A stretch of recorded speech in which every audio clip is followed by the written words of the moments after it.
जी बिस्मिल्लाहिर्रहमानिर्रहीम अस्सलामु अलैकुम वरहमतुल्लाहि वबरकातुहू। मेरा नाम है डॉक्टर मोहम्मद मुज़म्मिल हसन। एक नए सेशन के साथ आपकी खिदमत में हाज़िर हैं। अल्लाह की ज़ात का बड़ा ही फ़ज़ल हो गया। आज 5 सितंबर फैसलाबाद में बहुत अच्छी बारिश यहाँ पर हुई है और माशाल्लाह हमें तो खुशी होती है जब हमारे जानवर कंफर्टेबल हो जाते हैं और सुकून में आ जाते हैं, तो हम भी सुकून में आ जाते हैं। अल्लाह का बड़ा ही फ़ज़ल है। अल्लाह की ज़ात मज़ीद जो है ना जी उन इलाक़ों में रहमत की बारिश नाज़िल फरमाए जहाँ पे इस वक्त शदीद गर्मी चल रही है। अच्छा, आज आपको बताने जा रहा हूँ जानवर वो जो कमज़ोर हो चुके और बिल्कुल भी हड्डियों का ढांचा बन चुके और थोड़ा बहुत दूध भी दिए जा रहे हैं।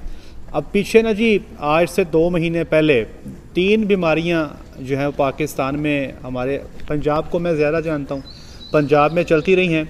एक थी जी आपकी लंपी, दूसरा था जी आपका TDS या जिसको आप बेफ बोलते हो, और तीसरी बीमारी थी जी आपकी ये HS की। HS के अंदर तो जो गलघोटू में अक्सर जानवर जो आते हैं वो तो बेचारे एक्सपायरी पे चले जाते हैं, वो बचने वाला काम तो ज़रा मुश्किल से ही होता है। लेकिन जो वेल के पेशेंट हैं या जो लंपी के मरीज़ हैं वो कई सारे ऐसे हैं जिन्होंने बीमारी को गुजार लिया। अब मेरे पास भी एक सेटअप ऐसा था जी फार्म पे, तो वहाँ पर भी जो बेफ का अटैक हुआ और तकरीबन 80% जानवरों को वेल की बीमारी आई। यहाँ पे भी जिस जगह पे बैठा हूँ यहाँ पे सिर्फ एक जानवर को वेल का मसला बना था, अल्लाह की ज़ात का फ़ज़ल हो गया, बाकी जानवर बिल्कुल ठीक रहे, महफूज रहे। अब उस फार्म पे जहाँ पे हमें इशू बना, जहाँ पे तकरीबन 80% हर्ड को जो वेल का इशू बन गया, तो जानवर ना जी काफ़ी कमज़ोर हो गए थे। वो देखकर बड़ा मायूसी सी होती थी कि यार ये क्या है यार, ये मतलब इतनी मेहनत करते हैं और जानवरों को इतनी फीडिंग दी जाती है, फिर भी यार इनकी हड्डियाँ निकली हुई हैं और मज़ा नहीं आ रहा था।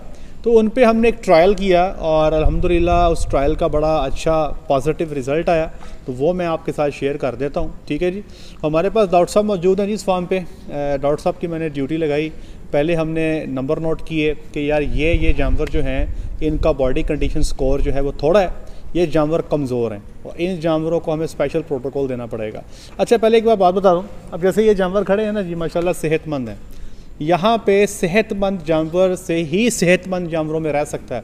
ज़रा बात को गौर से सुनिएगा, सेहतमंद जानवर ही सेहतमंद जानवरों में रह सकता है। ये जानवर है, जानवर का मतलब होता है कि जिसको अकल नहीं होती।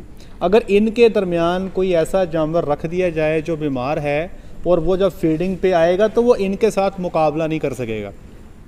जिस रफ्तार से सेहतमंद जानवर खुराक खाता है और जिस रफ्तार से या जिस एग्रेशन से ये लोग खाते हैं, तो जो बीमार जानवर है वो इनके अंदर कम्पीट नहीं कर सकता, वो मुकाबला ही नहीं कर सकता ना। तो होता ये है कि वो जानवर मज़ीद बीमार से बीमार जो है वो हो जाते हैं। अब इनको जो हम खुराक देते हैं उस खुराक में हम मिनरल्स भी देते हैं और विटामिन्स भी देते हैं और एनर्जी सोर्स भी देते हैं, बाईपास फैट्स भी देते हैं, बड़ा कुछ देते हैं जी। तो मैंने जो ट्रायल किया, हमने क्या किया कि डॉक्टर साहब को मैंने कहा जी कि 5-6 चीज़ें जो है वो आप लेके तो उनकी ना जी आप पिनियाँ बनाएं।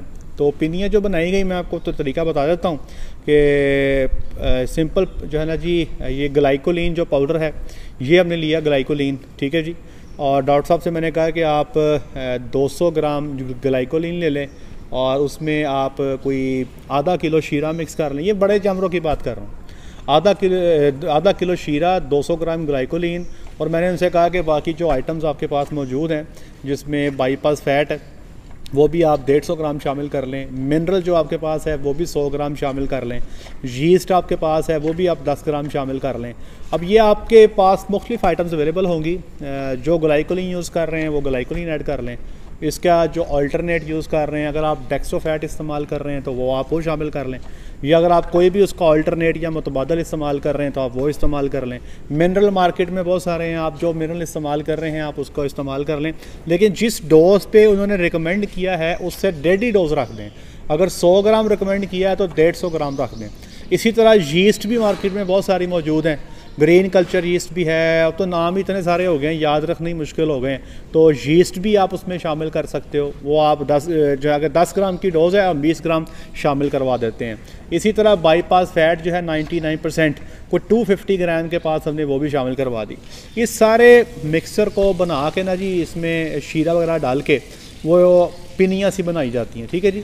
अब वो पिनियाँ जब बन के तैयार हो जाती हैं, पिनियाँ कह लें या हम तो पंजाबी में पिनियाँ बोलते हैं, आप उसको ज़रा पेड़े कह लें, पेड़े की शक्ल बन जाती है। तो मैंने इनसे कहा कि यार सुबह को बिल्कुल फजर के टाइम ठंड का मौसम होता है ना, मौसम बेहतर होता है, आप जानवरों को क्रश में लगा के उनको ये पिन्नियाँ खिला दो। पहले दिन जनाब उन्होंने ज़बरदस्ती वो पिन्नियाँ शिन्नियाँ खिलाई जानवरों को, तो जनाब बड़े ही तंग हुए, कहते यार बड़ा मसला बन गया है, बड़ी मुश्किल से खिलाई हैं। लेकिन बाद में उन्होंने जो है वो रूटीन के साथ उनको पिन्नियाँ देनी शुरू कर दी। अब वो जानवर पिन्नियों पे ऐसे लग चुके हैं, मैं आपसे वीडियो शेयर करूँगा, वो जानवर क्या क्या ऐसे हाथ में पिन्नी रखते हैं, जानवर खुद ही खा जाता है। ठीक है जी। अब वो कहते हैं डॉक्टर साहब बेशक हमें आप 2 साल भी कहें तो हम इनको पिन्नियाँ खिला देंगे रोज़ की।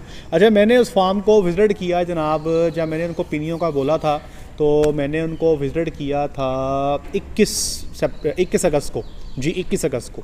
और 21 अगस्त के बाद मैंने उनको कल विज़िट किया 4 सितंबर को।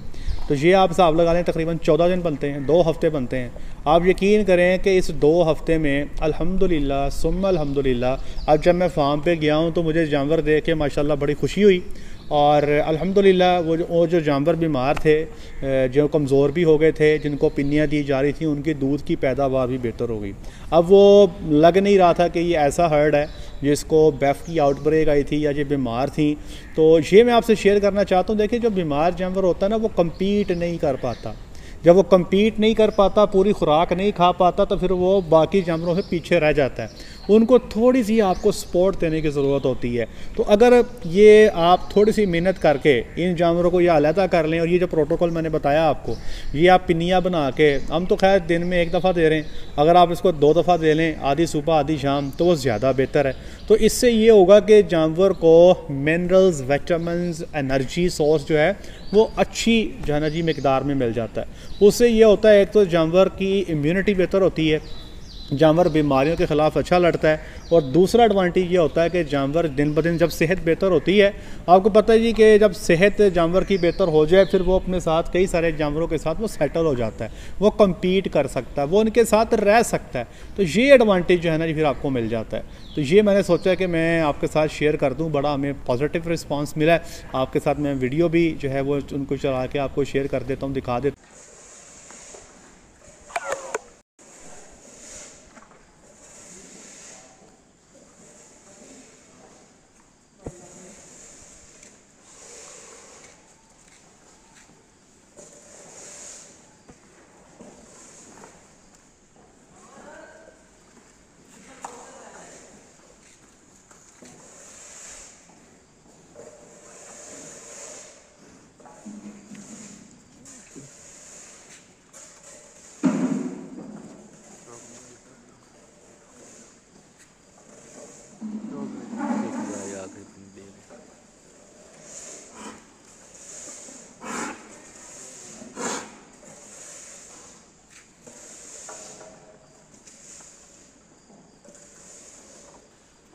कि ये सारा मामला वो कैसे कर रहे हैं, किस तरह कर रहे हैं। तो अगर आपके पास भी ऐसे कमज़ोर जानवर हैं तो आप ये प्रोटोकॉल करें। मेरी कोशिश होती है कि मैंने तो डॉक्टर साहब से ये कहा है कि आप इसको कम से कम 1 महीना करें। तो 1 महीना करेंगे इंशाल्लाह जानवर की हेल्थ भी बेहतर हो जाएगी। वैसे तो आपने डालनी है ना बीच में, तो वही आप खुराक निकाल के थोड़ी सी इजाफी करके उसको शीरे में मिक्स करके पेड़े बना के जानवर को खिला दें। तो ये कि थोड़ा सा आप इंश्योर हो जाते हैं। अभी तो सब कुछ मिक्स है, पता नहीं ये कितना खा रही है, ये कितना खा रही है, एक अंदाज़ा ही है, ठीक है ना। अब ये आती हैं पहले ही सब कुछ खा जाती हैं। वो जो बेचारी बीमार है वो पीछे बैठ रहती है, वो जब देखती है कि फीडिंग टेबल खाली हो गया, वो ओक्सो करके आती है, अपना टाइम लगाती है, कुछ खाने की कोशिश करती है। तो ये जो एडवांटेज है ना जी, ये जानवर को मिल जाता है कि उसको उसकी खुराक का हिस्सा जो है वो उसको मिल जाता है। तो आप भी इसको इस्तेमाल करें, ये हर बंदा इसको इस्तेमाल कर सकता है। लेकिन कंडीशन पता क्या है, जानवर जो कमज़ोर है वो किसी बीमारी की वजह से कमज़ोर ना हो। वो जानवर जो बीमारी से रिकवर हो गए और कमज़ोर हो गए बीमारी की वजह से, उनको ये बड़ा सपोर्ट करेगा।